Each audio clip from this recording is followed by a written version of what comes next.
coração, deixa de lado a ilusão e te nascer uma canção de amor. Deixa entrar a paz no coração, deixa de lado a ilusão e te nascer uma canção.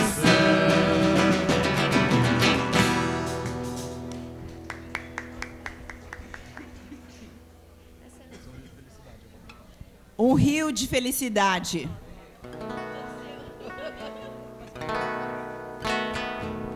Um rio de felicidade pra construir um mundo que viva uma nova cultura. Vamos levantar, vamos levantar.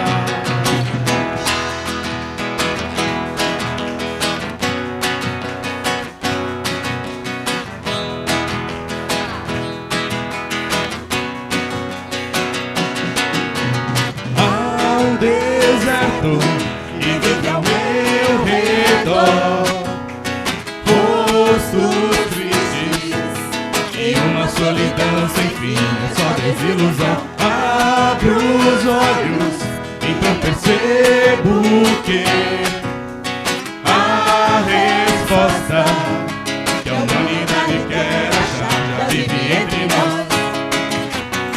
Um rio de felicidade que se espalhou até aqui, amor que invade já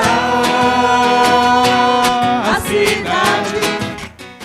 Um rio de felicidade pra construir um mundo que vive uma nova cultura de paz. Mundo novo que a unidade atrai.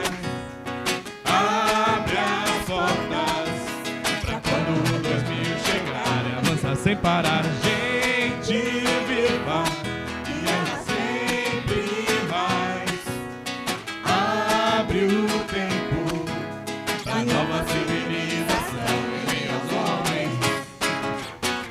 Um rio de felicidade que se espalhou até aqui, amor que invade já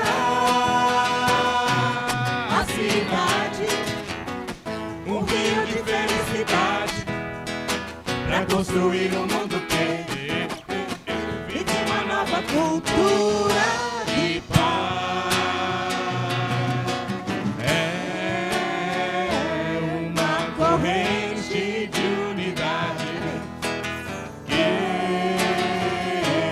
muda esta humanidade pela presença de Deus entre nós, de Deus entre nós. Um rio de felicidade se espalhou até aqui, amor que invade já a cidade. Um rio de felicidade pra construir um mundo que vive uma nova cultura de paz.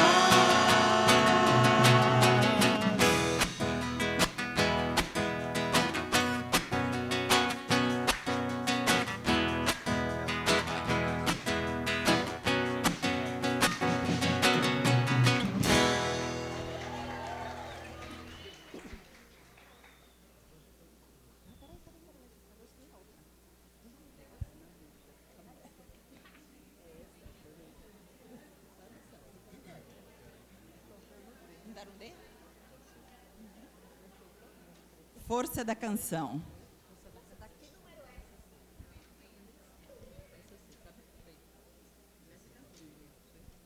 Força da canção, qual é o número? 54.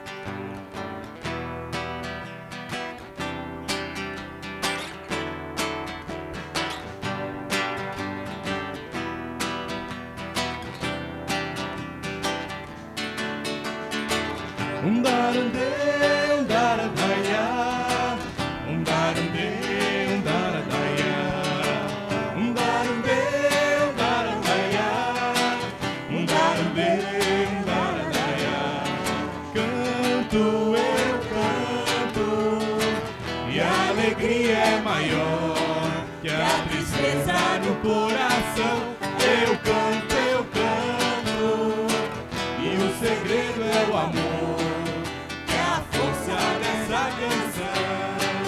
O amor se dobra pra não romper, é dar e receber, em todo dia renascer o amor, que é fonte de liberdade, porta da unidade, resposta da solidão.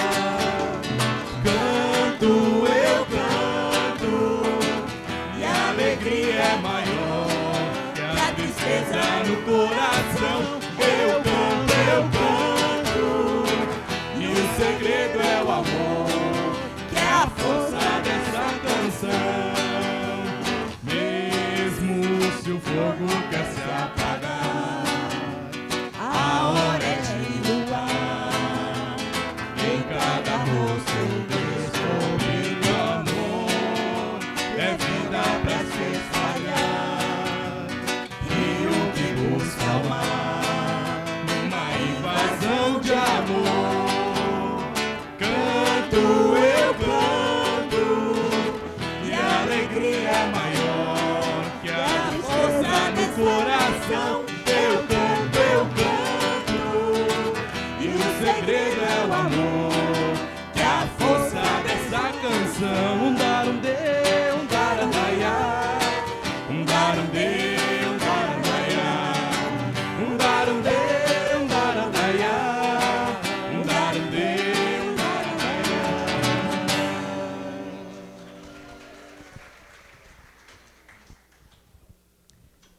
Queria dar um aviso. No dia 2, isto é, quarta-feira, será feito um passeio turístico aqui em Fortaleza. Então, quem se interessar, procure Cida, que está lá atrás, olha, com a mãozinha levantada. É só passar ali e dar o nome para ela. Quarta-feira, dia 2, um passeio.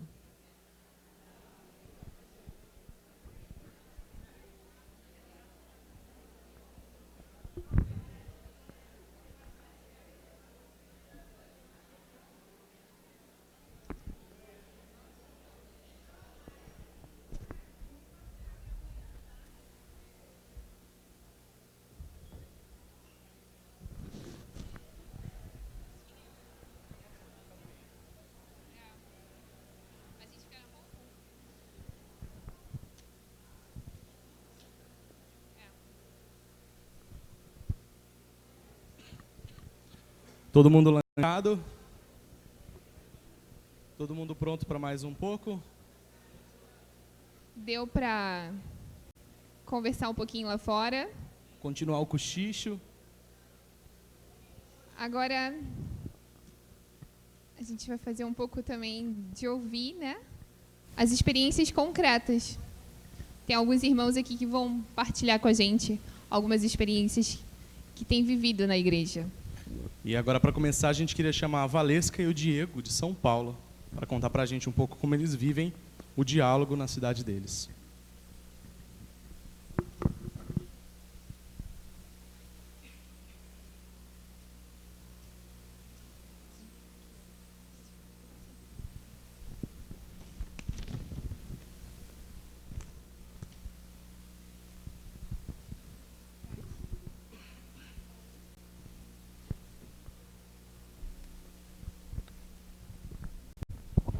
Oi, pronto.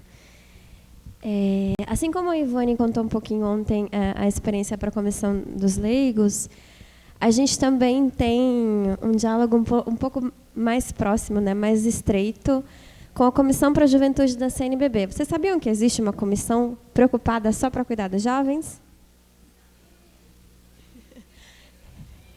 Desde 2007, que foi quando nasceu a Comissão Episcopal para a Pastoral da Juventude, que é formada por um bispo e 2 bispos auxiliares, como uma forma também de criar mais diálogo entre as expressões jovens do Brasil. E dentro dessa comissão, tem outras 3 equipes, né, que ajudam esses bispos nesse trabalho com a evangelização da juventude no Brasil. Desculpa, eu estou falando rápido, né? Porque eu estou nervosa. E, desculpa, Pavel, eu vou falar devagar. E dentro dessa Comissão Pastoral para a Juventude, tem 3 equipes.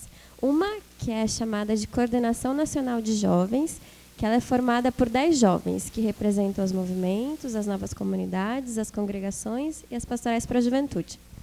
Uma outra equipe, que é formada por jovens comunicadores, né, que vem cinema, fotografia, jornalismo. E uma terceira equipe, que é formada por assessores adultos, que ajudam nesse acompanhamento dos jovens. E nessa Coordenação Nacional de Jovens, alguns movimentos são convidados a ficarem por um período. E logo depois da Jornada Mundial da Juventude, em 2013, o movimento foi convidado a integrar essa Coordenação Nacional de Jovens, né? Em 2014, eu fui como um braço do movimento para essa coordenação. Só que chegando lá, a princípio a gente vai, né, pensando que vai representar o movimento, e é uma coisa nossa. Só que eu me deparei com tantos outros movimentos, né? E eu falei, e agora? Porque eu posso representar de onde eu venho, né? Que eu conheço a minha identidade e tudo, mas como é que eu vou representar esses outros movimentos? E comecei a fazer a experiência daquilo, que a gente só pode amar aquilo que a gente conhece, né? Então, comecei esse trabalho de conhecer esses movimentos. Então, eles me convidavam para os eventos que eles iam fazer e eu ia. Eu sei que nesse período de 2014 a 2016, eu participei de muitos encontros de outros movimentos, de outras novas comunidades. E eu pedia muito para Jesus assim, a graça de poder me fazer um com eles, assim, para que não houvesse diferença, né? E foi muito interessante porque nesse sair para se fazer um com eles, eu vi o quanto a minha vocação como obra de Maria era fortalecida, né? O quanto eu enxergava a beleza da igreja e via como cada um, assim, o Espírito Santo citava que cada um fizesse um trabalho em um âmbito da igreja, né?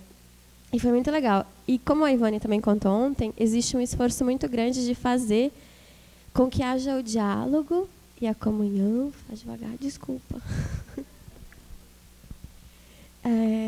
Que haja diálogo e a comunhão entre esses movimentos. Então, existe uma reunião anual com todos esses líderes nacionais dos movimentos, e a cada 2 anos é feito um encontro nacional dos movimentos, que aí vai a galera toda.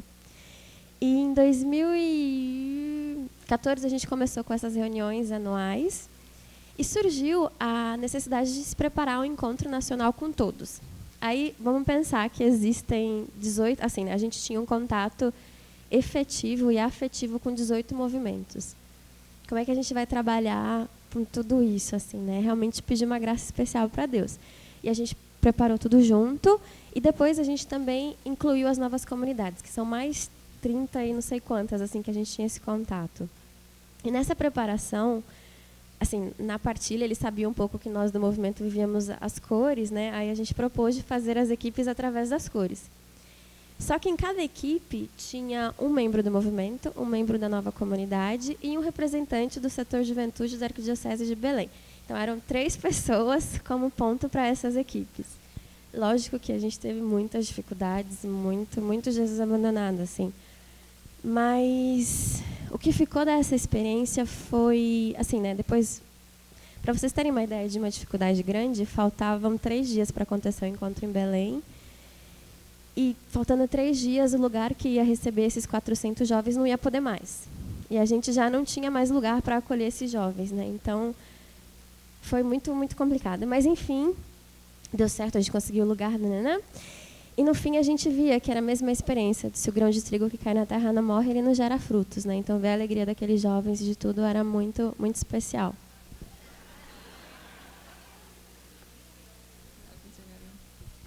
E como é que foi concretamente o pós, né, desse semente que cai na terra? Aí, em 2016, acabou, na teoria, o nosso período como obra nessa Coordenação Nacional de Jovens, né? Aí eu falei, agora acabou, eu vou voltar para o movimento e vou me dedicar às coisas do movimento, né? Aí, quando faltava um mês, assim, para eu sair da coordenação, no final de 2016, Dom Wilson e o Padre Toninho, né, que é o presidente da comissão e o assessor, me convidaram para integrar a equipe de comunicação, né, que são jovens conectados, porque a minha formação é de jornalismo, assim, né. E eu sentia também o fio de ouro assim que Deus teceu em toda essa experiência, porque hoje na equipe de comunicação eu vejo o quanto eu posso ser mais amor para os movimentos, né? Porque quando chegam as notícias ou quando a gente tem que cobrir alguma coisa, por ter feito essa experiência junto com eles, eu conheço a linguagem, então eu posso amá-los mais, assim. Até uma última experiência bem breve. O ano passado, o Movimento de Liderança Cristã, o TLC, eles comemoraram 50 anos, né? E eu não consegui ir no encontro, porque a gente acaba criando uma amizade muito grande com os outros, né? E a gente não tem as diferenças, assim. E todos os dias a menina que era secretária nacional, né, que eles têm uma organização um pouco diferente da nossa, ela mandava vídeo, mandava foto, mandava tudo, né? E eu acolhia e tentava passar para a equipe para a gente acompanhar direitinho, né? E no último dia, ela me mandou como uma síntese do encontro para publicar no site. E como instintivamente, assim, eu falei para ela, manda para o e-mail notícias, que é ali todos os membros da equipe olham e quem está de plantão no dia publica no site, né? E instintivamente eu falei isso para ela, manda para notícias, que quem tiver online, quem tiver online publica. Aí ela me falou, não, mas eu gostaria que você olhasse, que você publicasse, né? E na hora, não é que eu era melhor, claro que não, porque na equipe tem pessoas que são muito mais capazes, mas era por esse relacionamento que a gente tinha construído e porque ela sabia que tinha confiança, né, de que não ia mudar nada e de que a gente ia realmente passar o que tinha que ser, assim.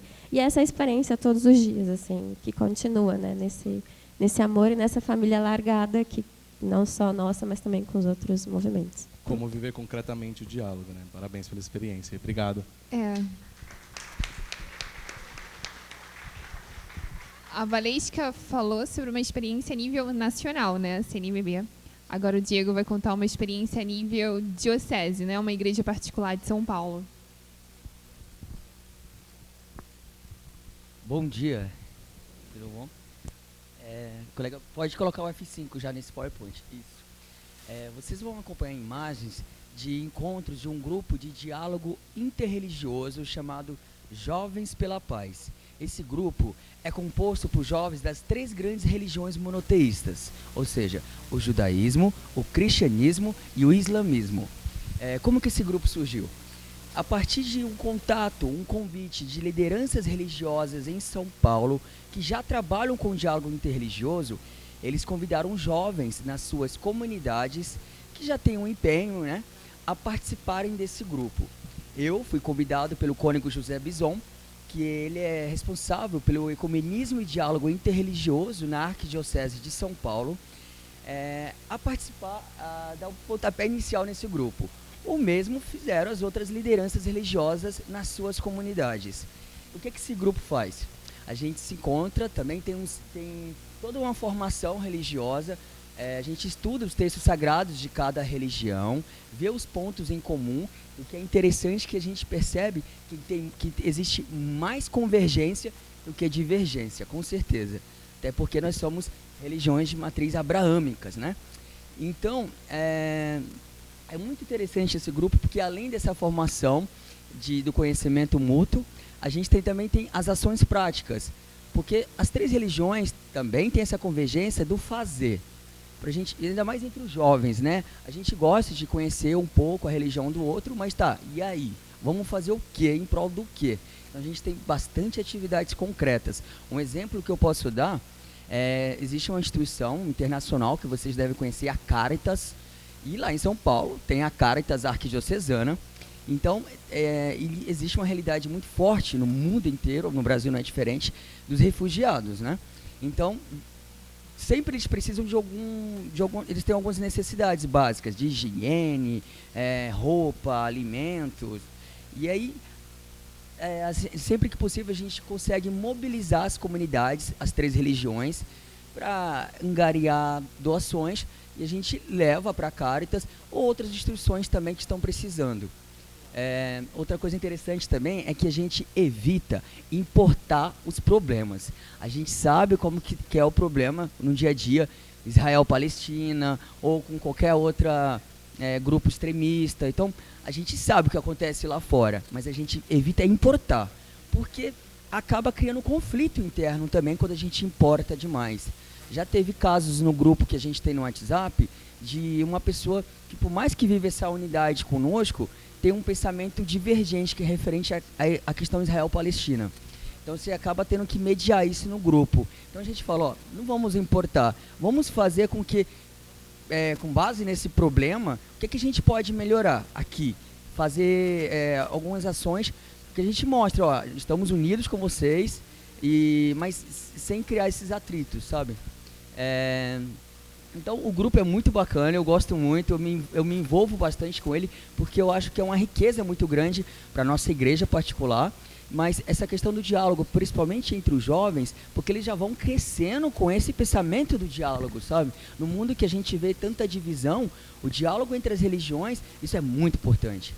Então, eu acho que é um trabalho muito válido que a gente espera, né, expandir para todo o país. Existem pequenas sementes em alguns estados que já trabalham também com essa questão do diálogo. E a gente procura estar sempre em contato com eles também. Esse é o Jovens pela Paz.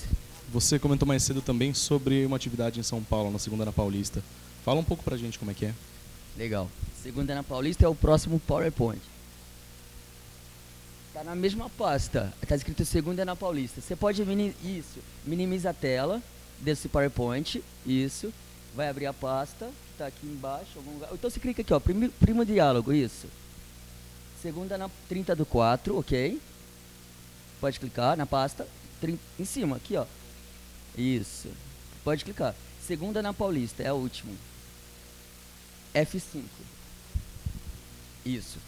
A atividade Segunda na Paulista é uma atividade promovida pelos Jovens por um Mundo Unido, do Movimento dos Focolares. Ela existe há cerca de 10 anos, vamos dizer assim, mais ou menos, numa paróquia muito central em São Paulo. São Paulo, uma megalópole, né? Maior da América Latina. Então, a Avenida Paulista é uma avenida muito importante, um centro comercial financeiro da cidade de São Paulo. E é uma paróquia, a gente faz essa atividade na paróquia São Luís Gonzaga, que são dos jesuítas, né, administrada por eles. O que a gente faz lá especificamente? A gente ajuda na liturgia, na missa de segunda à noite, por isso a gente chama de Segunda na Paulista, na Avenida Paulista. A gente ajuda na liturgia, com as leituras, com cantos. E após a missa, a gente faz um convite e convida todos, especialmente os jovens, a participarem de um momento, uma comunhão com a gente, onde a gente reflete sobre o Evangelho, sobre como colocá-lo em prática no nosso dia a dia. Então, o que é interessante de lá, quais são os frutos, é o quê? Por exemplo, eu conheci a obra de Maria, o Movimento dos Focolares, por meio da Segunda na Paulista. Acho que eu comentei ontem rapidamente, na minha paróquia, eu recebi um convite para ir nessa atividade, foi onde eu me encantei, sem nem conhecer ao certo, né, bem a obra, mas por toda essa acolhida que existe nessa paróquia, e depois eu me aprofundei na obra, enfim, estou aí até hoje, mas foi por meio dessa atividade que eu conheci o Focolares, né? Basicamente é um fruto do diálogo aqui que vos fala. Com certeza. O que é interessante também da Segunda Paulista...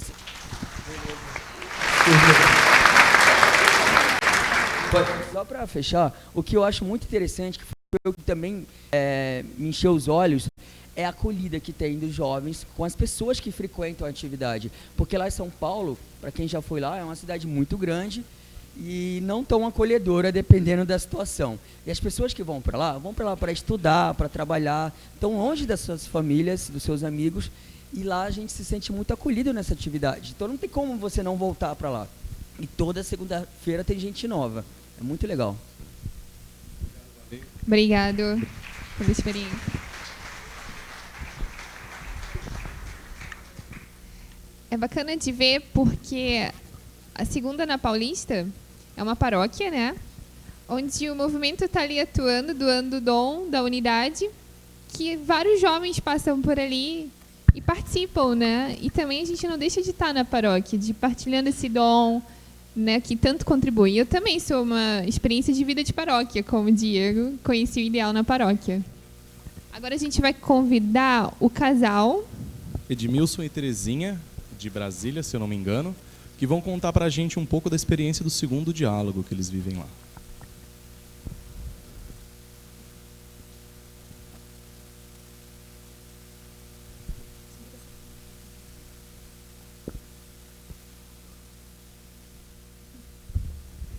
Bom dia. Eu sou Terezinha e Edmilson, casados, moramos em Brasília. Na verdade, eu vou fazer uma pequena introdução sobre ecumenismo, bem rapidinha, e depois a gente vai abordar algumas experiências, não só a nível de Brasil, mas damos umas pinceladinhas assim, o que acontece por aí também no mundo com respeito ao ecumenismo, porque é importante, porque a gente não sabe muito, né? Então, só para lembrar, quando a gente fala de ecumenismo, igrejas cristãs, né?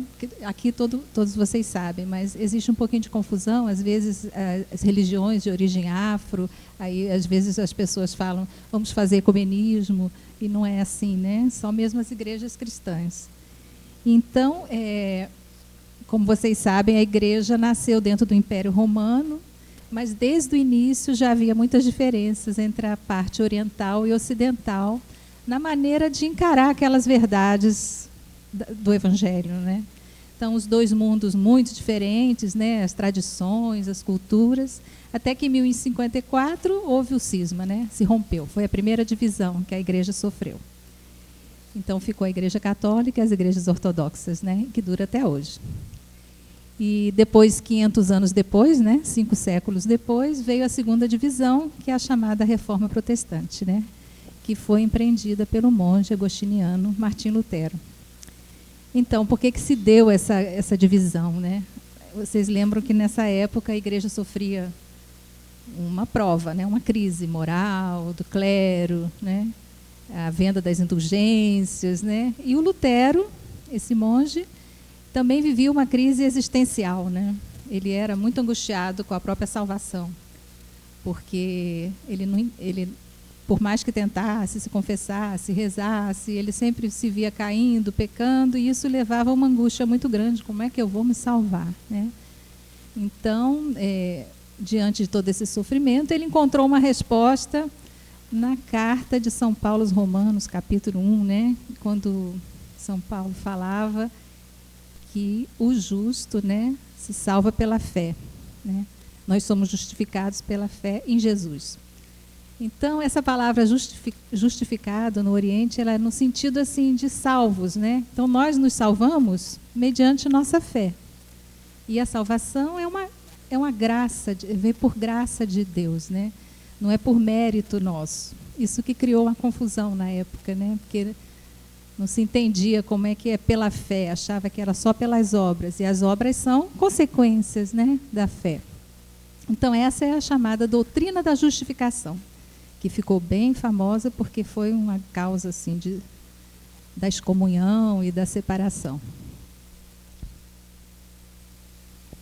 Então, em 1517 isso aconteceu, e agora, o ano passado, em 2017, se comemorou os 500 anos, né, da Reforma. O Papa Francisco falava em comemoração. Ele não falava, vamos lembrar a Reforma de maneira triste, chorar. Não, ele falava, vamos comemorar a Reforma. E hoje o Jesus Moran, também aqui no tema, deu uma pincelada sobre isso, né? Então, essa reforma veio de muito interesse dos príncipes alemães, da nobreza, e com isso ela foi um sucesso, vamos dizer assim, na Alemanha, né? Então, desses 500 anos, houve muito pouco progresso no ecumenismo. Começou mesmo a primeira sementinha do ecumenismo em 1910, na Assembleia Mundial das Sociedades Missionárias, né? Então, esses missionários protestantes, eles se reuniram nessa assembleia e cada um falava sobre Jesus, pregando lá para os indianos, aqueles que não conheciam Jesus, né? E, sem perceber, cada um pregava, o presbiteriano, o luterano, o anglicano, até que um jovem das igrejas orientais, ele falou essa frase para eles, né? Os senhores nos deram a conhecer Jesus Cristo e com ele a esperança, a certeza da vida futura. Infelizmente, junto com o Evangelho, trouxeram também suas divisões. A nós isso incomoda. Depois desse discurso, os missionários sentiram realmente, eles leram aquela frase de Jesus, que todos sejam um, do Evangelho de São João, e eles nunca tinham percebido tanto que isso era forte, né? Naquele momento que aquele missionário falou esse discurso, tocou a eles, né? Então começou-se dali, 1910, tem 100 e poucos anos, né? ecumenismo, vamos dizer assim. É um marco assim inicial, né? E dali várias iniciativas surgiram até que houve a fundação do Conselho Mundial de Igreja, né? Que aqui no Brasil a gente fala o CMI, em 1948. Então está comemorando 70 anos esse ano. Esse CMI, ele tem a sede em Genebra, na Suíça, congrega 345 igrejas e denominações cristãs. A Igreja Católica faz parte, mas não oficial, porque como tem um número muito grande de fiéis, na hora de votação sempre ganharia as votações todas, né? Então ela fica como convidada, mas é um membro bem atuante.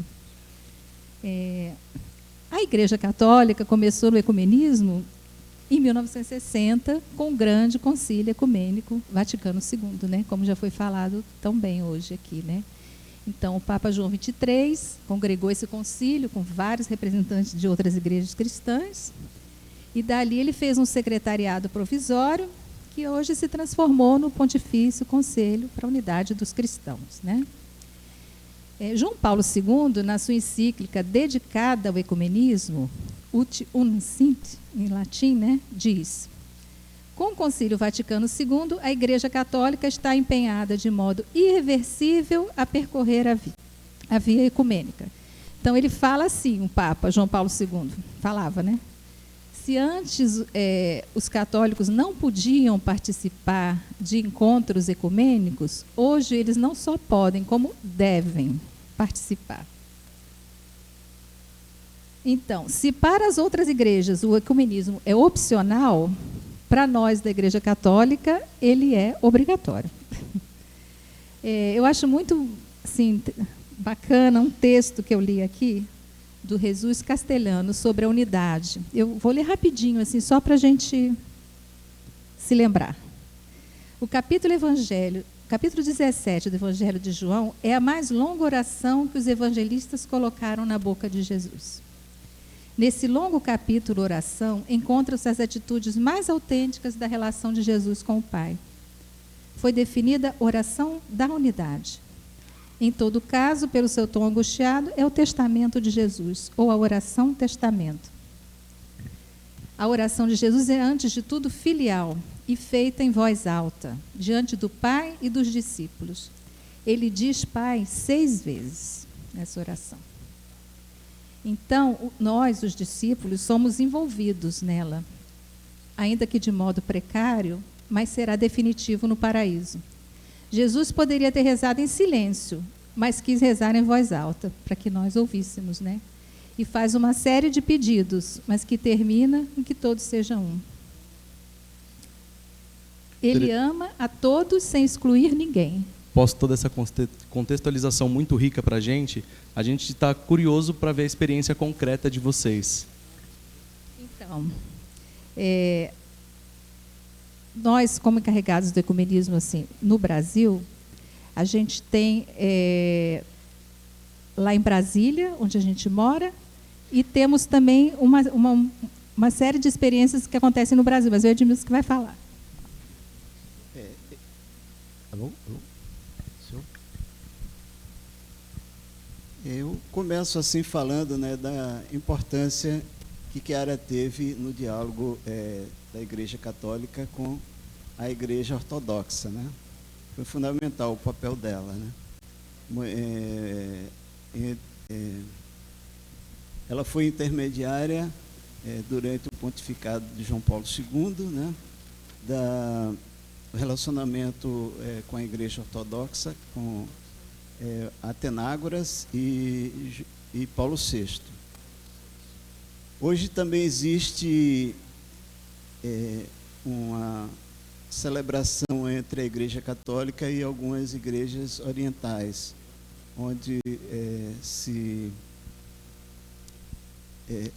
os sacramentos, né, alguns sacramentos pode ser feito na falta de alguns ministros, né, como confissão, eucaristia e unção dos enfermos, junto às igrejas sírio-ortodoxa ou a Síria do Oriente.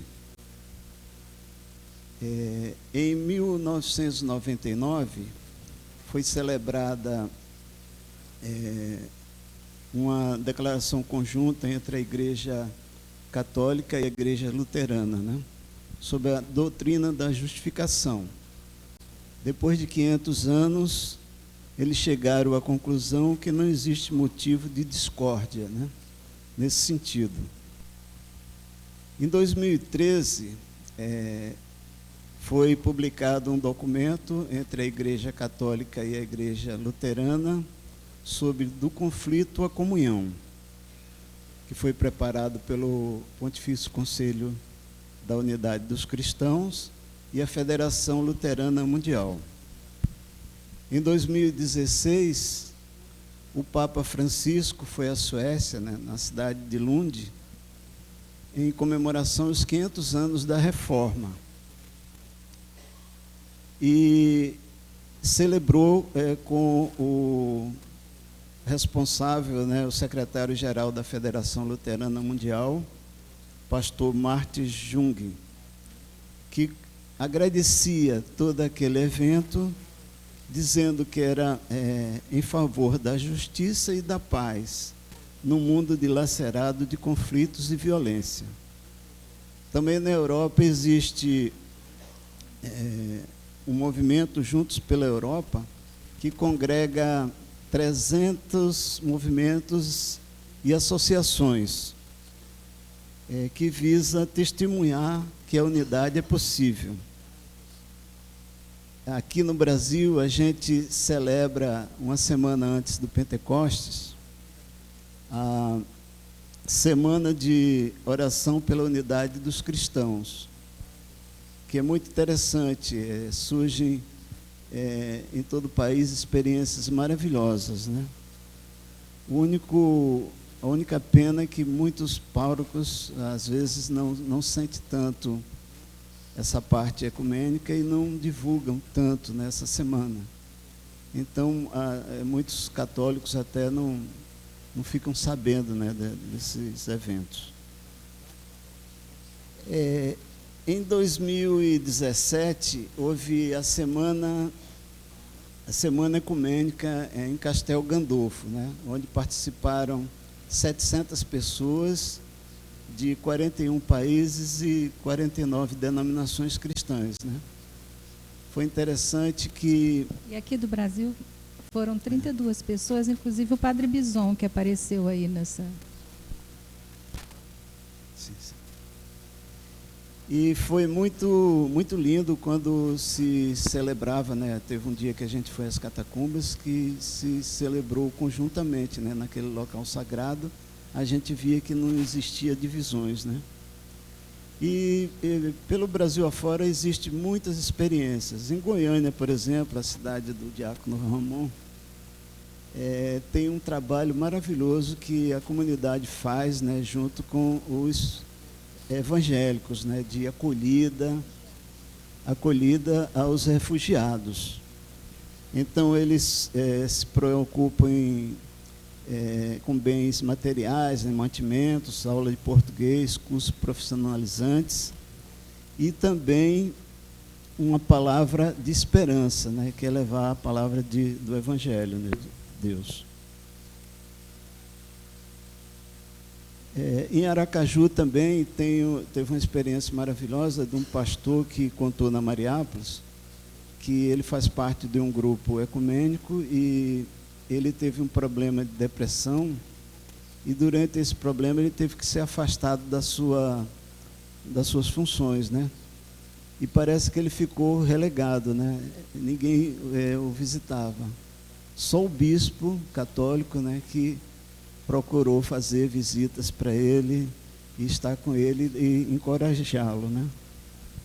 Em Brasília a gente tem 2 grupos, né? Já mais de 30 anos de existência, né? Um que é do Focolare mesmo, formado, a maioria por casais mistos, né? Ele evangélico, ela católica ou vice-versa, e se encontram e dali meditam a palavra de vida, né? O trecho do Evangelho, e cada um conta a experiência como está vivendo a palavra. E aí esse ano também, a gente foi lá na Estrutural, que é uma região bem pobre de Brasília, né, e levar presente de Natal para as crianças. Então, esse grupo, existe um amor assim, muito grande, né, as pessoas se querem bem, às vezes um filho fica doente, todos rezam, né, Além desse grupo, também tem um grupo chamado GEB, que é um grupo formado por pastores, né, de várias igrejas evangélicas. É interessante que há uns 2 anos atrás, o secretário-geral do CMI foi a Brasília e a gente fez um culto ecumênico e fizemos uma reunião com ele. E eu, assim, até contei minha experiência depois no Focolare, porque a gente sentia um clima tão grande de Jesus no meio, que parecia até Pentecostes, a minha impressão que eu tinha, né, juntamente com esses pastores. Então, a gente faz, assim, essa experiência do diálogo, de se amar, né? Porque, como Chiara falava, a gente não vai ver a unidade agora entre as igrejas, né? O que a gente está fazendo é semear, jogar as sementes. E a árvore vai surgir depois. Tem 1 minuto ainda? Eu ia falar muito sobre o que é o ecumenismo para Chiara, né? Mas o tempo não dá. Então, eu vou terminar, porque com a oração que Chiara fez em 1998, na Assembleia Ecumênica da CNBB. Só um trechinho, não é a oração toda, não. Porque a gente tem que ter essa visão que a igreja no futuro não vai ser só a nossa igreja, mas vai ser a igreja que Jesus pensa, né? Que também vai ser a igreja formada pelos nossos irmãos também evangélicos, né? Que depois do Concílio Vaticano II, a gente não deve falar mais, eles vão voltar para a igreja. Isso é errado quando a gente fala, né? Não é que eles vão voltar. A igreja vai ser formada por todos nós, cada um vai perder um pouquinho, né? Então, Chiara dizia assim: nós nos abandonamos confiantes neste amor. Assim como uma mãe não recorda dos erros dos próprios filhos, temos a certeza de que tu te esquecerás de tudo. Das guerras, das brigas, né, das desavenças desses anos todos aí de separação.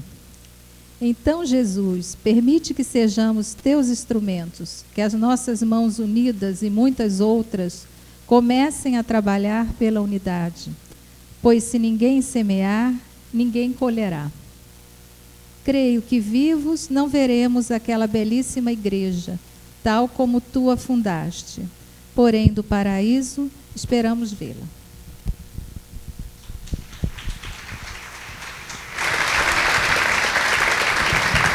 A gente agradece o Edmilson e a Terezinha. Agora a gente queria chamar também a Marise, que atualmente mora na Mariápolis de Neta. Ela vai contar um pouco pra gente de uma experiência da época que ela estava em Brasília também, mas no Regional de Cuiabá, se eu não me engano. Ela estava no Regional de Brasília, Isso, que pegava isso. Cuiabá. Sim. E aí ela vai contar um pouco pra gente de uma experiência também muito rica que ela viveu lá. Então, com tudo isso que a gente tem ouvido nesses dias, né? Essa paixão pela igreja que Chiara fala para a gente, né? E a gente ouviu no primeiro dia, é aquilo que a gente deve ter sempre. E nós, em Brasília, tínhamos confiado o estado do Mato Grosso, que para nós era um pouco difícil ir, porque eram 1.200 quilômetros de distância. Então, a gente só podia ir de tanto em tanto, não era muito que a gente ia. Aí, a um certo momento, a gente pensou, vamos fazer assim, vamos em grupos, fazer como um focolare temporâneo, e vamos passar 10 dias, 15 dias, né? E assim, por 3 anos, a gente fez isso seguido, né? E depois continua. Mas a gente não sabia, assim, vamos chegar lá e fazer o quê? A gente precisa de alguém que abra os caminhos, né? Então, falando primeiro com o bispo, e ele falou assim, a diocese precisa muito do carisma da unidade. E, então, vocês são muito bem-vindos. E foi interessante porque quando a gente chegou lá na primeira vez, né, tinha propaganda na rádio, os focolarinos estão chegando para fazer missão, né? Era tudo assim. E a gente falava, mas o que nós vamos dar? Né? Porque não é que a gente ia lá para formar os internos, que nem tinha. Vamos dar a arte de amar, né? E a gente se valeu dos seminaristas, que quanto é importante ter os seminaristas que vivem o ideal, porque eles, com o testemunho deles no seminário, conquistaram muitos outros. E aí, nos trabalhos que eles fazem no final de semana, que eles vão cada um para uma paróquia, eles marcaram para a gente os grupos, né, onde a gente ia falar. Então, eu lembro, né, Edmilson foi várias vezes comigo, a gente era um grupo, né, e tinha dia que a gente falava em 7 lugares diferentes. A gente chegava em casa assim, né, derretido de tanto calor que tinha lá e de tanto trabalho. Mas era muito bonito, porque a gente montou a arte de amar na paróquia.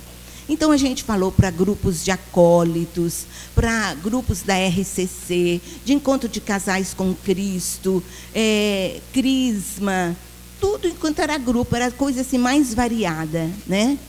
E sempre a arte de amar, a arte de amar.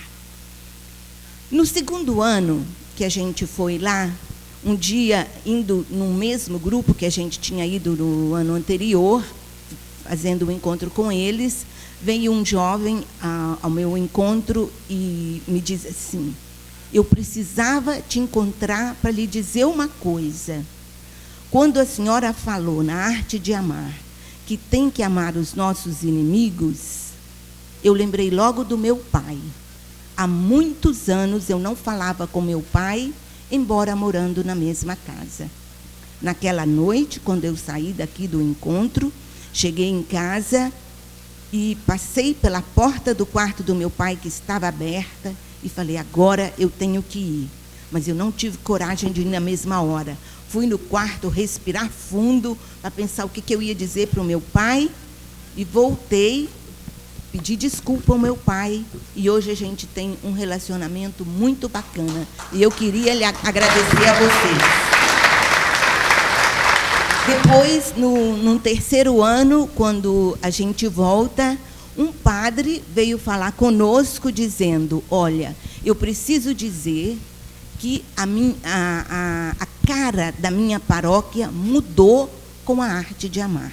Os meus paroquianos se querem bem, pararam de brigar entre eles, pastoral, com isso, com aquilo, né? E tem outra cara. E para nós, né, era uma alegria enorme, porque o que a gente foi fazer? Dar o ideal, que é esse ideal tão grande que a gente tem dentro de nós e que às vezes fica parado no nosso grupinho, no nosso núcleo, né? E a gente não dá.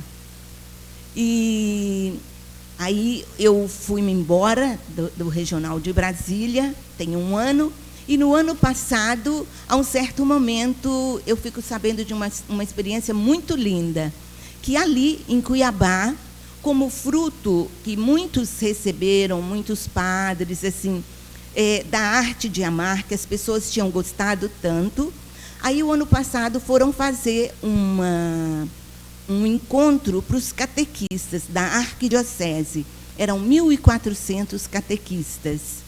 E quando foram pensar que trabalho, que dá para eles, eles pensaram em fazer a arte de amar para todos os catequistas, para que eles pudessem passar isso, né? Porque os frutos que tinham recebido tinham sido muito bons.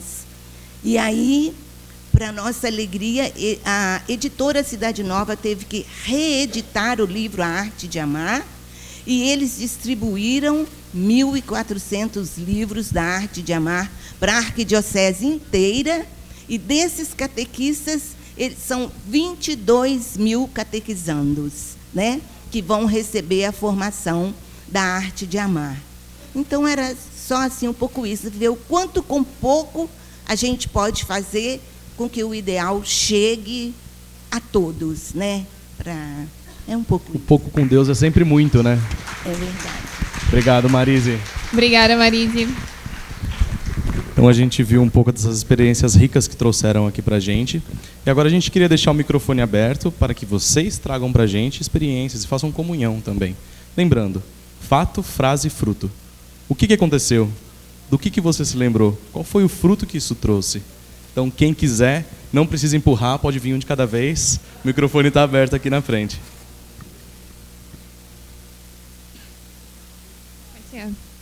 O Zé Lucas também vai estar com o microfone aqui embaixo. Se alguém quiser não subir.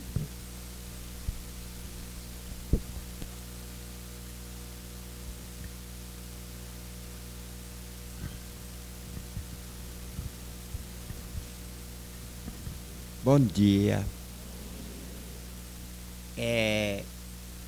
Eu não pude participar de tudo como gostaria, mas o que participei valeu a pena. Só quero dizer o seguinte: meu irmão tinha muita dificuldade de se entrosar conosco, porque dizia, esse cara não quer nada com nada. E eu fiz exatamente o contrário, acolhi-o, fiz o máximo que podia nessa arte de amar, acolher e amar o meu irmão, doando também para ele muita coisa que eu podia doar. E assim, não está o ideal ainda, mas está mais bem acolhido, mais bem amado, graças a Deus, a graça desse movimento. E eu tinha essa mesma coisa com relação à minha cunhada. Ela terrível. Veja bem o que aconteceu. Eu falando com meu irmão e ela ao lado. Ela teve tanta assim, irritação que pegou a água suja das panelas todinhas e deu um banho. E não contente, ainda me deu outro banho. E eu não fiz reação nenhuma. Meu irmão procurou amansá-la mais. Mas aí a graça acontece. E aí ela veio, me abraçou, me pediu desculpa. E aconteceu de a gente melhorar esse relacionamento, graças a Deus, e muito mais. O relacionamento está cada vez melhor. Muito obrigado.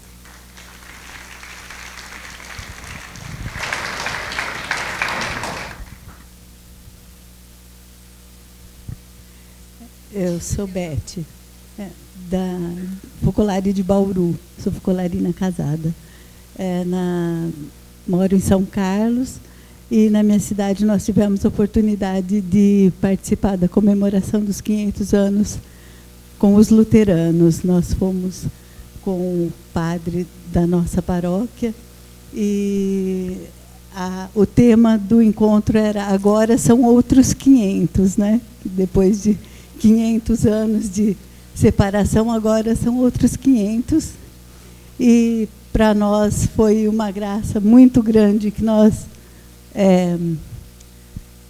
eu fui me apresentar para o pastor, né, que a gente estava ali, que éramos do movimento dos focolares, e ele ficou muito contente, disse que já tinha ido na Mariápolis de Neta, já conhecia a obra e disse: vocês são especialistas de unidades, vocês sejam muito bem-vindos. E então a gente começou esse relacionamento com eles. Obrigada.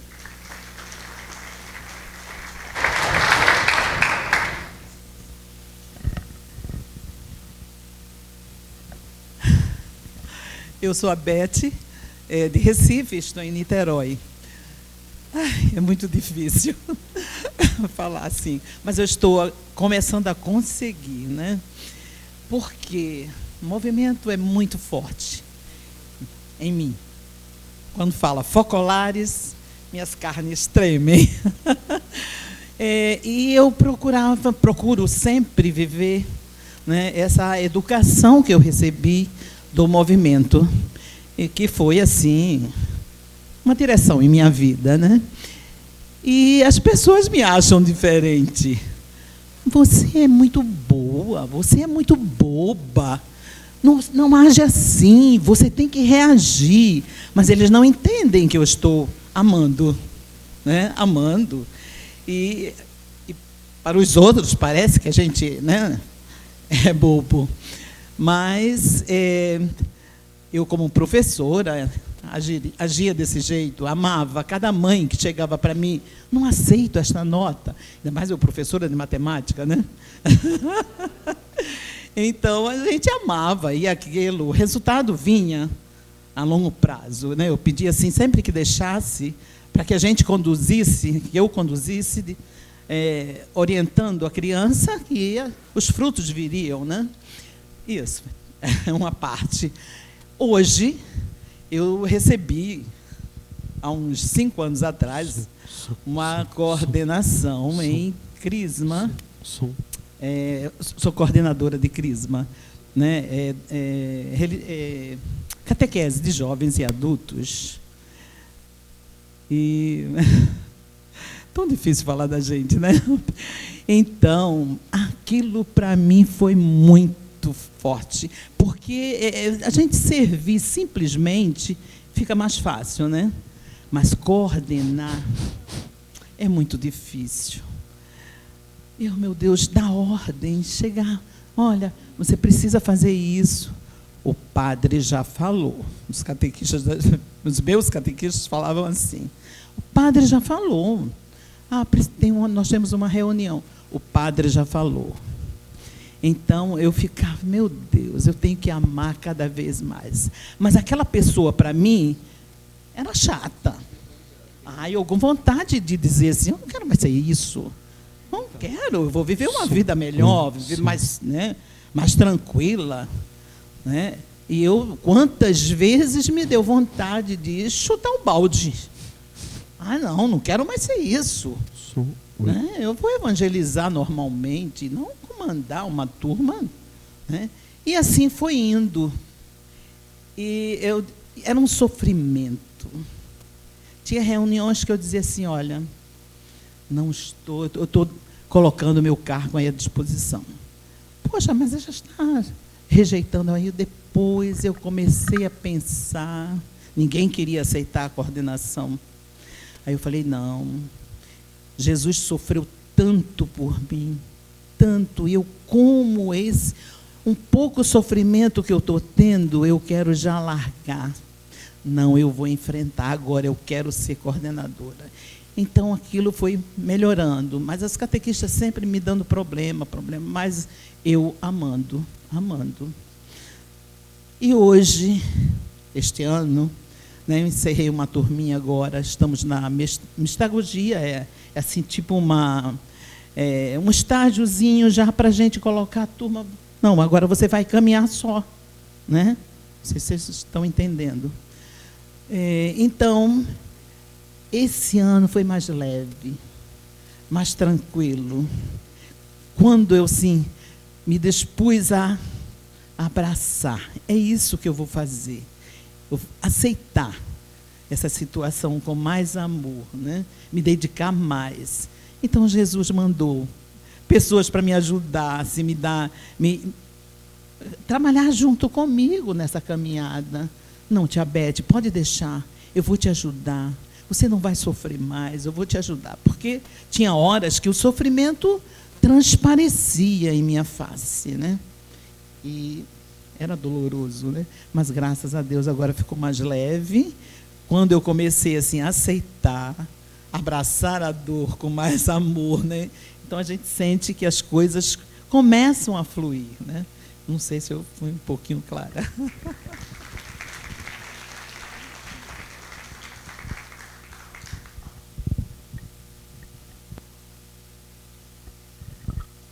Bom dia, eu sou Graça, de Fortaleza. Eu vivi o segundo diálogo, assim, porque eu fui casada há 27 anos com um evangélico, né? E ele era de um grupo de Gideões internacionais. Então, eu procurava ali, sempre que ia com ele, ser Maria, viver o silêncio de Maria, não é? E, assim, uma experiência pequena que eu vivi é que, porque ele faleceu há 2 anos, né? E um Gideão, ele se desentendeu com o grupo, né? E disse que não ia mais e tudo para lá. E aí depois eu soube, através do meu esposo, que ele ia deixar de ser um Gideão, porque tinha se desentendido, né? Aí, assim, sem nem comentar com meu esposo, eu liguei para ele, aí falei que em qualquer canto que ele tivesse, ele ia ter sempre alguns aborrecimentos, porque os irmãos não são perfeitos, nós estamos assim pelejando na vida. E eu conversei isso com ele, né? Assim, Aí ele ficou silêncio, aí depois ele não desistiu de ficar no grupo, né? E depois que ele continuou um trabalho muito bonito de distribuir Novos Testamentos nas escolas, nos presídios e tudo. E depois que o meu esposo faleceu, eles me chamaram num momento, né? E aí fizeram assim, tipo um jantar, me chamaram dizendo que meu esposo, assim, contando o paraíso que ele sempre era para o grupo. E os outros irmãos não sabiam que ele ia desistir de ser um Gideão, né? Aí ele disse lá perante o grupo que queria agradecer perante todo mundo que ele ainda continuava sendo um Gideão, porque eu tinha ligado para ele, tinha se preocupado com ele, e ele hoje ia fazer esse trabalho com muito gosto, mas consciente de que são pessoas imperfeitas, que ele também era imperfeito. E assim. Obrigada, Graça. Qual o nome da senhora? Eu sou Lídia, de Parintins, Amazonas. Então, a minha experiência para compartilhar com vocês foi com a greve dos professores lá no nosso estado.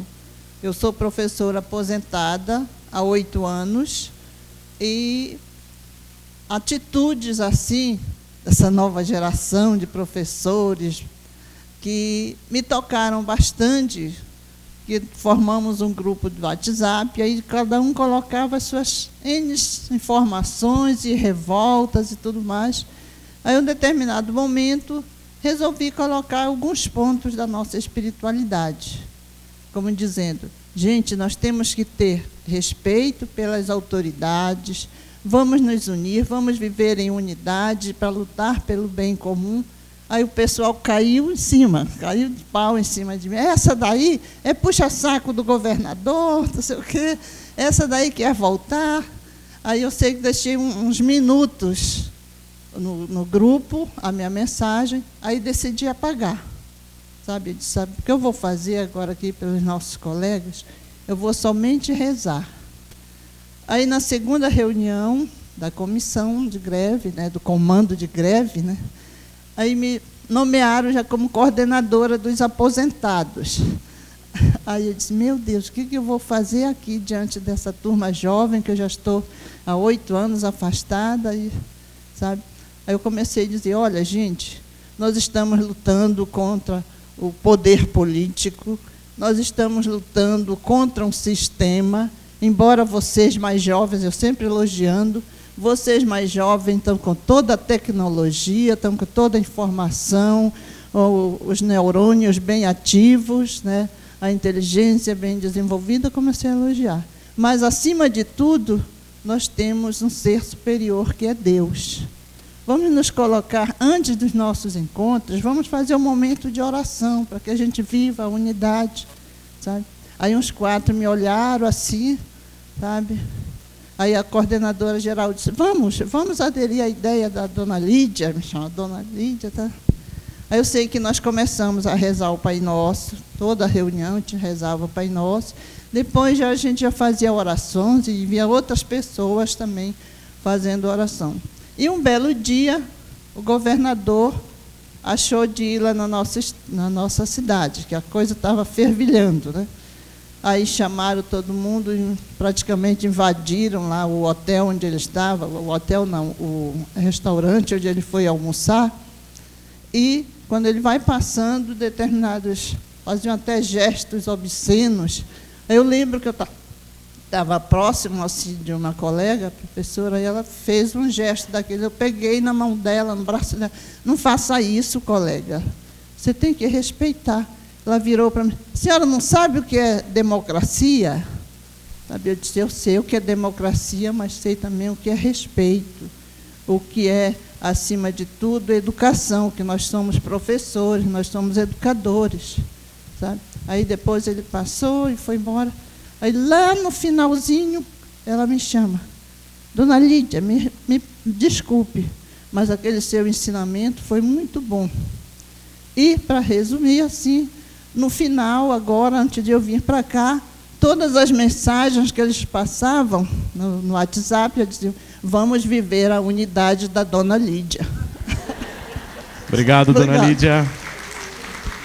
Então, a gente tem mais 5 aqui ainda para apresentar. Dividir um pouco com a gente. Fato, frase, Então, fruto. Obrigado. Eu sou Marluce, do Regional do Paraná, sou de Curitiba. A Arquidiocese de Curitiba, através do bispo, hoje em memória, porque faleceu em seguida de lançar o projeto, convidou toda a igreja local de Curitiba a se envolver e a viver um estado permanente de missão. Então, o ano de 2014 seria um ano de sensibilização e formação, porque em 2015 deveríamos sair em missão. E eu fui convidada pelo pároco, junto com meu esposo, porque ele sabia que nós gostávamos de missão, para participar da formação da Arquidiocese.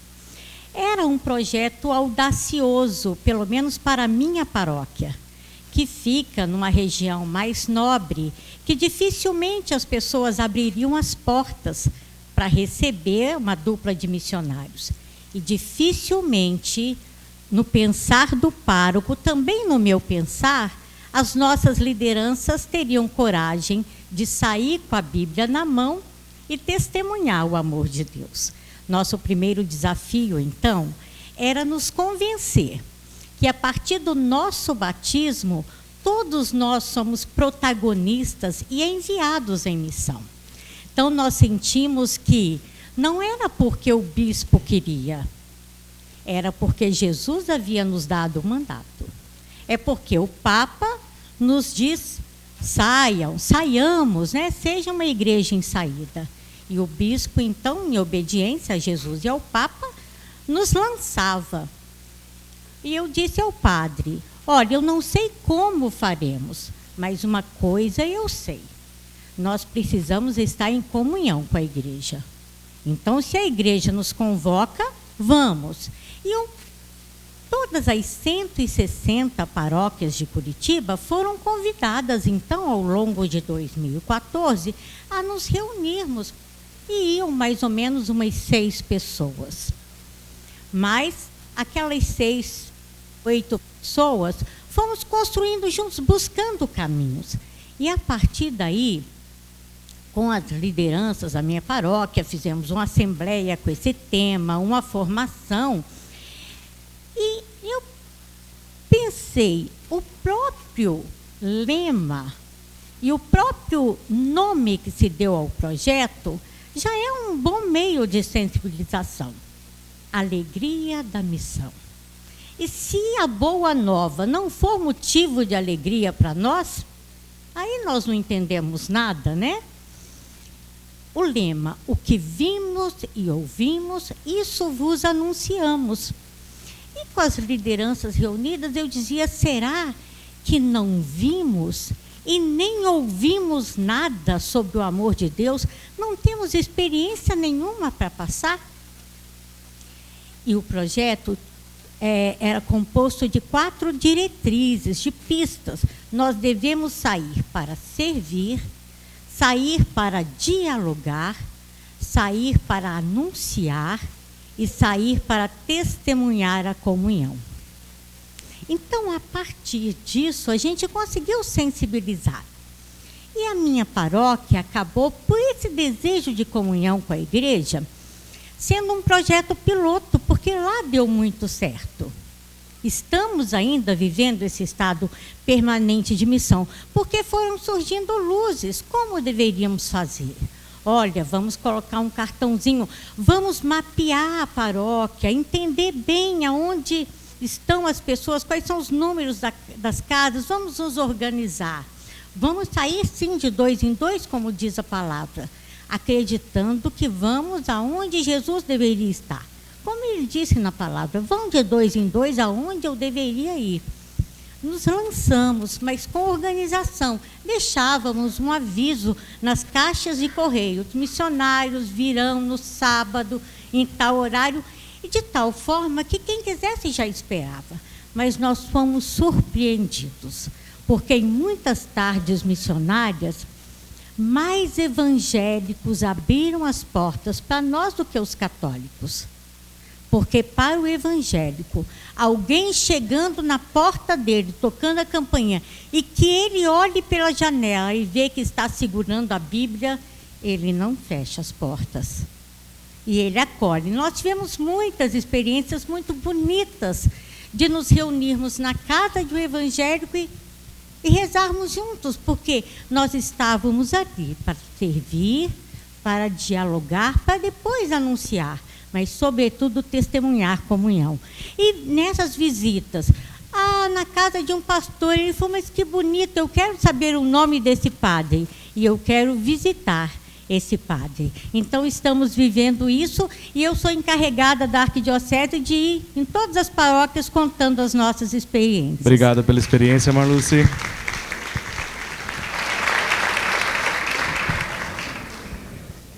Certo. Almir Franco, de Guaramiranga, né? Guaramiranga é uma das cidades, como eu já falei ontem, considerada uma das mais bonitas do mundo, né? E fria também. Então, a experiência é o seguinte. Aconteceu com 2 evangélicos, né? Ceará, sim, aqui pertinho, acontecem os encontros às vezes da obra, Mariápolis, Retiro, né? Então, deixa eu dizer, lá em Guaramiranga, eu, impulsionado por esse desejo do diálogo, né, que Chiara, na verdade, tanto viveu, e nós devemos viver aquilo que Chiara viveu, me aproximei de um quase pastor, recém-convertido, mais ou menos há uns 2 anos convertido, né? Então me aproximei de maneira despretensiosa e foi criando-se uma amizade entre nós, né? E pronto, e foi interessante que ali ele foi me questionava algumas coisas, eu perguntava concretamente, e falei do movimento, falei de Chiara, assim, durante as nossas amizades, o longo percurso da nossa amizade. Aí chegou um dia, ele chegou na praça, vinha da igreja, e eu me encontrei lá na praça de Guaramiranga. Ele olhou para mim e disse assim, sabe, Almir, hoje, todas as vezes, porque ele fazia as pregações dele, sempre atacando a igreja, né? Que a gente não lê a Bíblia, aquela história toda. Mas todas as vezes que, quando vem um desejo de eu falar contra a igreja católica, eu não consigo mais, porque eu penso em você, né? Eu não consigo mais porque eu penso em você. Pronto. E quando foi em 2008, eu também com esse desejo impulsionado de estar envolvido no mundo, né, procurando viver, se sair, me candidatei a vereador na minha cidade, e tinha candidato da igreja dele também, da igreja evangélica. Interessante que ele foi me apoiar, né, ia nas comunidades comigo. Fui para a minha reeleição, onde fui reeleito também, ele subiu em palanque para pedir voto para mim, né? Se tornamos grandes amigos, hoje ele está afastado, às vezes eu encontro com ele, assim, está na hora de voltar, viu? Já faz anos, né? E você está afastado. E teve outro, um jovem, bem jovem, né? Que é amigo de um sobrinho meu, queria conhecer Guaramiranga e pedia para ficar lá na minha casa. Eu recebia e ele me via lendo, e um dia eu convidei um jovem conhecido numa zona rural, estava com câncer, e eu disse assim, você pode ir na comunidade distante comigo visitar uma pessoa? Posso. No retorno ele perguntou, por que você é assim, né? Por que você é assim? Aí foi aí que eu disse assim, olha, eu posso te falar da história do movimento, mas eu não vou falar não. Eu terminei de ler esse livro e todos os dias, se você quiser, eu posso fazer uma meditação durante esses dias que você está aqui sobre essa jovem, Chiara Lute, né? Eu quero sim. Então toda noite antes da gente dormir, a gente lia junto e compartilhava aquilo. Quando terminou, ele, olha, eu estou encantado. Como é que funciona, né? Porque ela não fala da estrutura, né? Como é que funciona esse movimento que você participa? Eu falei da Maria Pedineta, que tinha as experiências. Ele foi participar de uma unidade GEM aqui em Fortaleza e foi convidado pelo assistente dele, GEM 3, a fazer uma experiência na Maria Pedineta. E lá ele passou 6 meses fazendo essa experiência numa escola de formação, que a Doris conhece, o Samuel, né? Que passou por lá. Você conheceu também. E ele foi, e até hoje ele diz que nunca mais a vida dele também foi a mesma, porque até as pregações, porque ele era convidado e pago para fazer pregações nessa igreja, ele não conseguia mais fazer da forma que ele fazia. Isso para dizer que o diálogo e o testemunho é o que fica. Obrigado. Obrigada.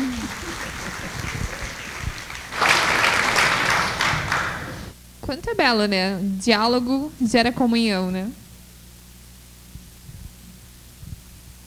Vou ser bem rápido, por causa da hora, né? Eu sou Carminha, de Palmares, Pernambuco. Eu quero dizer para vocês um pouco da arte de amar. Porque meu bispo perguntou a mim se eu queria fundar um grupo de jovem. Aí eu aceitei. Nesse período, aí eu fundei esse grupo de jovem. E partindo desse grupo de jovem, aí fui para ser animadora de Crisma.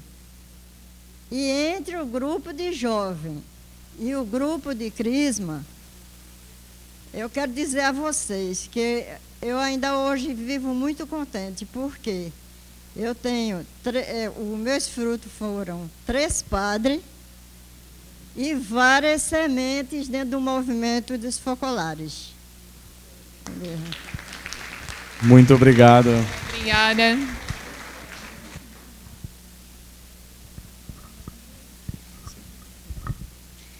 Então, nós somos de Macapá. O Almir falou que ele mora na cidade mais bonita. Nós melhoramos na melhor cidade do meio do mundo. É onde está, não é a linha do Equador. Então, eu sou Rosineila, Lourdinha. Então, o que é que nos traz aqui? É uma experiência muito simples, mas também muito concreta, né? Em Macapá, a pedido de um pároco, né, num bairro distante, na periferia, no bairro do Mar Abaixo, ele abriu as portas para que se fizesse ali um trabalho com a comunidade. Então, pessoas simples, pessoas que não têm, talvez, uma fé muito certa, mais devagar, muito sólida.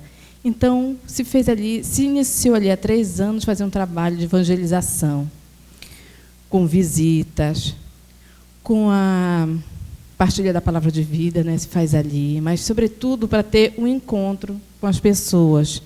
E nós nos organizamos também para levar aquilo que elas precisavam. De que forma? Na minha família, nós nos fazemos encontro, que é o cenáculo, uma vez por mês, que também sentiu a necessidade, e eu vi dali que podia, os alimentos que eu recolhia, mandar ali para aquelas famílias. Não é?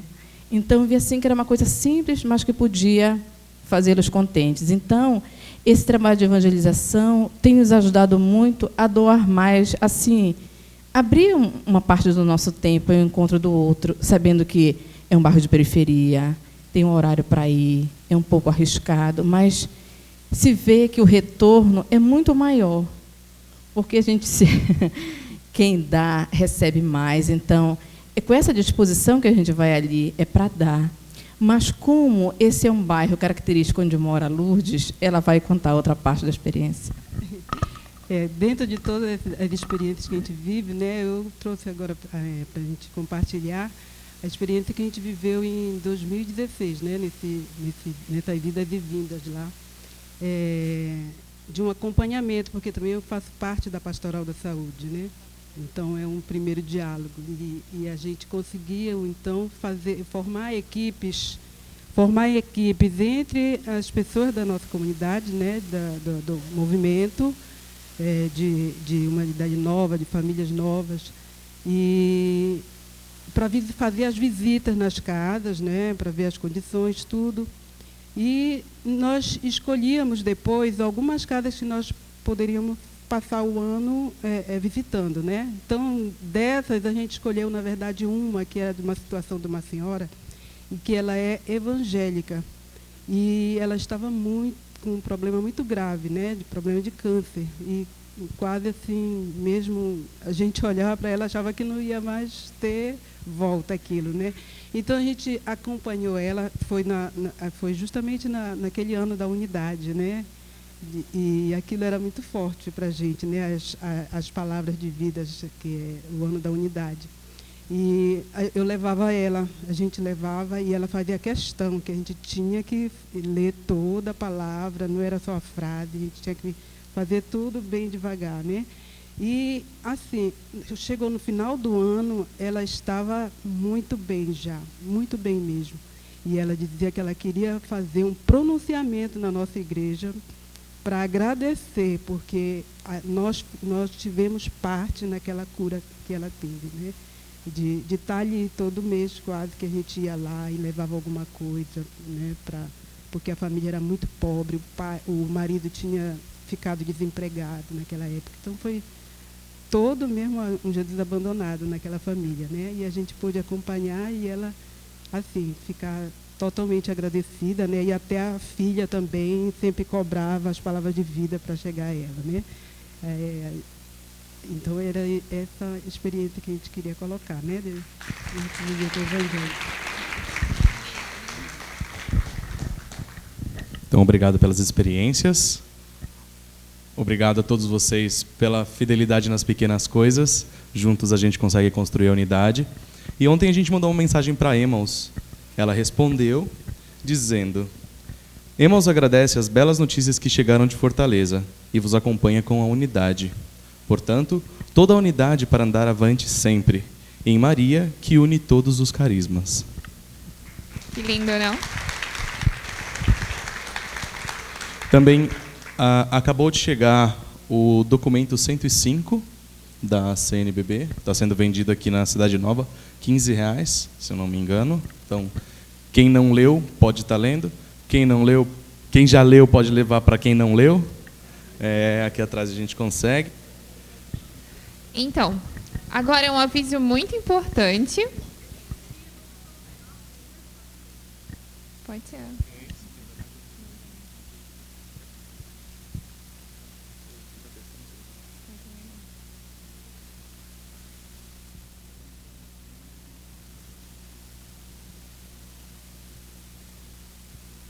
Faz um consenso.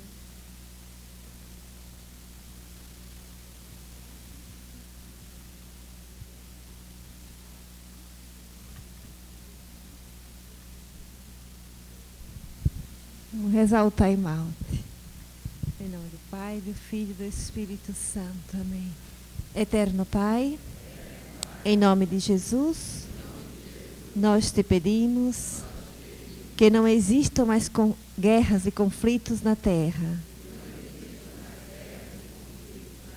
Que se resolvam os problemas dos países que sofrem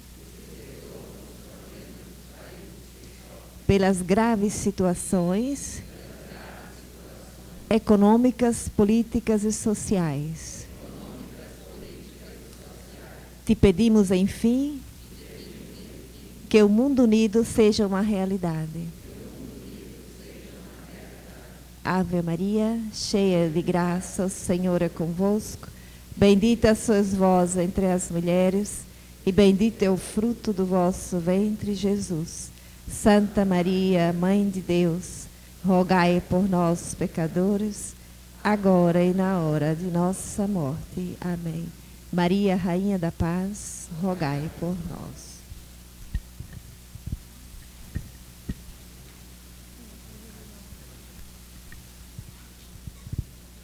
Agora, a gente pede um pouquinho de atenção aqui no que a gente vai passar a informação, que vocês vão se encontrar por regionais. E os locais. Não vai ser mais por aquele grupo que foi dito ontem da pasta, não. Agora, por regionais, ok? Isso, à tarde. A gente só vai dizer o local, após o almoço. O hall ao lado direito, ao sair do auditório. Aqui. É o regional de João Pessoa, mais Mariápolis Santa Maria. Beleza? Então, o hall aqui na frente do auditório regional de Belém, Mariápolis Glória. O espaço temático regional Manaus. Sala de estar das flores, onde tem as toalhas verdes, é a Bahia. Sala de estar da Esperança, toalhas azuis, primeiro piso, Alagoas e Sergipe. Aí tem um regional que eu não conheço, que é MAP, não sei se alguém já ouviu falar. Brincadeira, Maranhão e Piauí. Vai ficar no bloco rosa, no térreo. Bloco rosa, primeiro piso, Brasília, Goiás e Tocantins. No bloco laranja, no térreo, vai ficar Rio Grande do Sul e Santa Catarina. E o Paraná. Área em frente à Capela do Santíssima Trindade. Regional BH, São Paulo, Rio de Janeiro e Espírito Santo. E dentro do auditório vai ficar o Ceará, Interior, Fortaleza, Mossoró E o céu. e o céu. E Ok? outro aviso Aqui dentro do auditório, esse último grupo que eu falei. sobre a noite cultural. A gente pede que os responsáveis pelos regionais, pela noite cultural, estejam aqui 13h45, 15 para as 14. 15 para as 2, aqui no auditório. Procurar a Heloísa e o Justino Júnior. Um último aviso para o Regional de João Pessoa. Aliás, para a galera de João Pessoa é para estar aqui na sala às 1h30. Acho que é isso. Então, às 15 horas, começamos os grupos, ok? Até às 16. Mais um aviso. Pera aqui, lembrei de mais um aviso. Hoje, no final da tarde,